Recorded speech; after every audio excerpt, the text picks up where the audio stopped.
There's a reason why I haven't been posting up walking and talking videos lately. It has been quite a while. It's been quite a while. And today is the first day of November. Or my kids call it Movember. No, it's November. I mean, oh my God. Look at the leaves. It's getting colder. So yeah, I've had injuries and we've all been navigating the energies. But this is really interesting. I'm just going to show you my feet. You can see my hair. My feet. I should have done that with the selfie camera. But some of you know I've changed to barefoot shoes. So I've had chronic pain for about 35 years.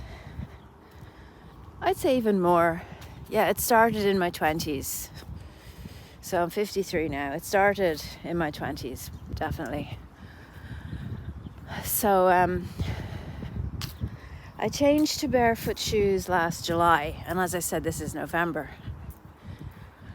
And I suddenly realized that I had to be all in or there wasn't any point.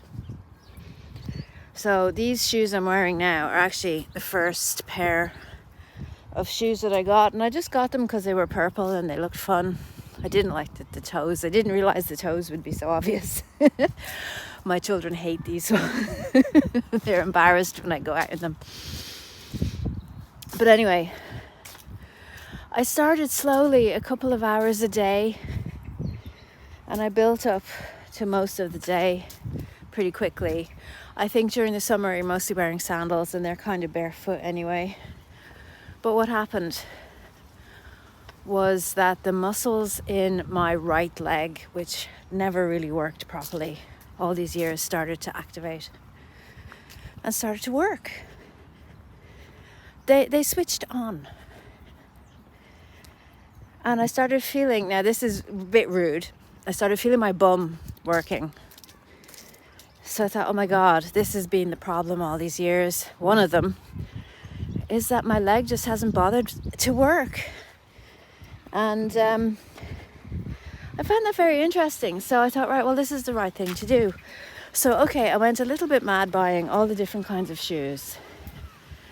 But you have to bear with me. Understand that all I've been wearing for the last 5 years were Brooks runners.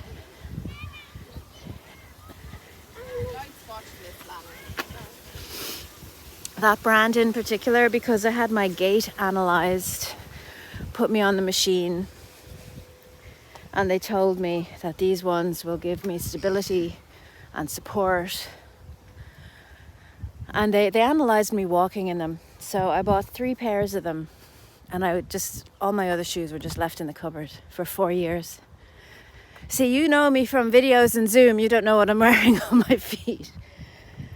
So when I realized that the barefoot shoes were helping, I went a little bit crazy, because you can buy all different colors and you can buy nice different boots and all kinds of stuff. Anyway, I got injured from the transition for barefoot shoes, and I thought, no, is it an injury? This is why I'm telling you. Is it an injury or is it something releasing? This is what you all need to be asking yourself right now. The foundation, the very foundation upon which we have built our life, is restructuring itself just the same way as your feet are the foundation for how you stand, how you walk, how you move. If you were to look at an anatomy map, you can see where the heel is raised up because of an unnatural shoe. It changes everything. It changes the legs, it changes the hips, changes the spine, the neck, the shoulders. So you can't expect to just stick on barefoot shoes and be good with them. No, it's taken a while. And now today, I'm feeling more confident to actually go for a walk, because I went for one yesterday and my body liked it. Actually, I lie. It was the day before yesterday, and I thought, no, I'll take a day in between walks So what did I learn? I learned with barefoot shoes you have to slow down and walk differently, because that heel on the ordinary shoe is padded. So when you come down heavy on your heel, you suddenly don't have any cushioning anymore. I'm not here to talk to you about barefoot shoes though. But what I do want to say is that we're all in a process of restructuring our foundation, the base of where we're standing and how we move in the world. And we can't do it overnight. And there's going to be injuries as we learn how to stand better, how to walk better. But my leg is active, my balance is stable, and I'm finding that I'm more sure-footed and closer to earth. But I haven't lost that much in height. You know, I never wore high heels anyway, not for about 10 years. So I thought that was interesting, because November, stay away from the astrology and the astrologers and the predictions. What are you attached to? What are you attaching yourself to? I'm just going to swap hands now. This is really important. I watched Steve Judd yesterday. Now, Steve Judd, he's an astrologer. He did one for November. In the title of the video, there was one of those explosion emojis. And he starts the video by saying, I've been doing this for 42 years and I know what I'm talking about. So he's trying to garner trust. And then he starts going on about transits and technicalities that. But then he starts talking about explosions. And I'm like, are you creating that? Are you planting that in us? You know, are you saying there's going to be explosions in November and people are believing you because you've been doing it for 42 years and you're an expert? I like Steve Judd. Okay, I do. But I'm using this example because he's not the only one that's doing it. And people have been doing this all year. The only astrologer that I know of that doesn't do this is Andrew Smith. It's very frustrating to be around, you know, oh yeah, the astrology. So this isn't so much an energy update as an illustration that we're rebuilding our foundation, that we have to slow down. You know, I used to do 3 to 5k walks, 6-7k on a weekend, and I love them. I love those walks, and I haven't been able to do them, but now I'm beginning to build back up again, slowly. And that's what's going to happen. It's taken months, and it's going to take months.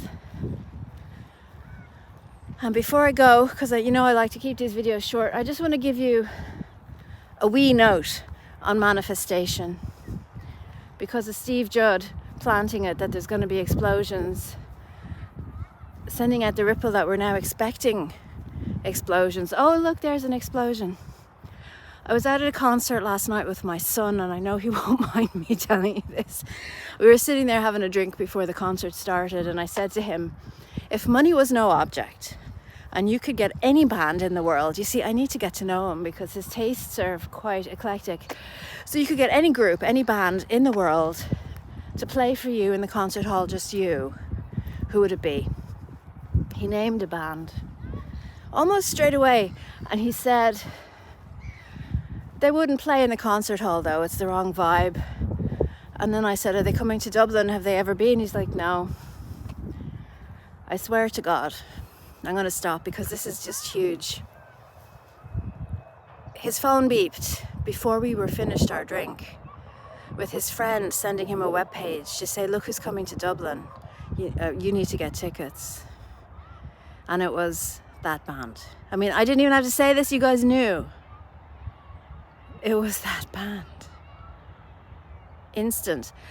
And I was talking to a friend earlier, doing healing for the paternal line. Just came up in conversation. And then that evening, her father, phoned her for a chat with love and compassion in his heart. And instant, healing, instant manifesting. So please, please, please, November is the month, 11 month, you know, and one of my numbers is 111. So that's why I'm putting my diaries to become available on the 11th of the 11th.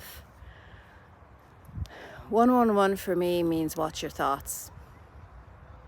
It means instant manifestation. That's the story of me going over to the UK to pitch my book to Hay House. Had to stay overnight in a hotel, room 111. And when I went into that room, I thought, this is a gift from the universe telling me if I believe that I won't get the contract, then I won't. But if I believe I will, then I will. So I believed that I would, and I did. Now that took 9 months. Yesterday, my son manifested his favourite band coming to Dublin. 3 minutes. So when someone's telling you there's going to be war, you have to get food in, there's going to be a banking crisis, there's going to be all these things. You know, I'm thinking of Steve Yon, is that Michael Yon, Y-O-N, and his famine is coming and all of this death and destruction. Look, don't be silly, but don't hold it in your energy field as a certainty, because you will manifest it and you won't be the only one. So let's hold the grid together for the month of November, and come along to my Telegram group for daily updates, and we will focus on holding the grid for the next 3 weeks, because as Steve Judd said, the whole year was leading to the climax of the first 2 weeks of November, but they said that for October, didn't they? The middle 2 weeks of October, and then it'll be December then. I really feel we'll get a break in December, but this month feels sticky and tight. So everybody remember, 111, 11 minutes past 11 every day. Hold that thought, manifestation. I'm holding the high frequency. I'm on the higher timeline, not on my timeline. That's not happening on my timeline. That's how you hold it. I'd love to hear your thoughts. Let me know in the comments below. Okay. Happy November.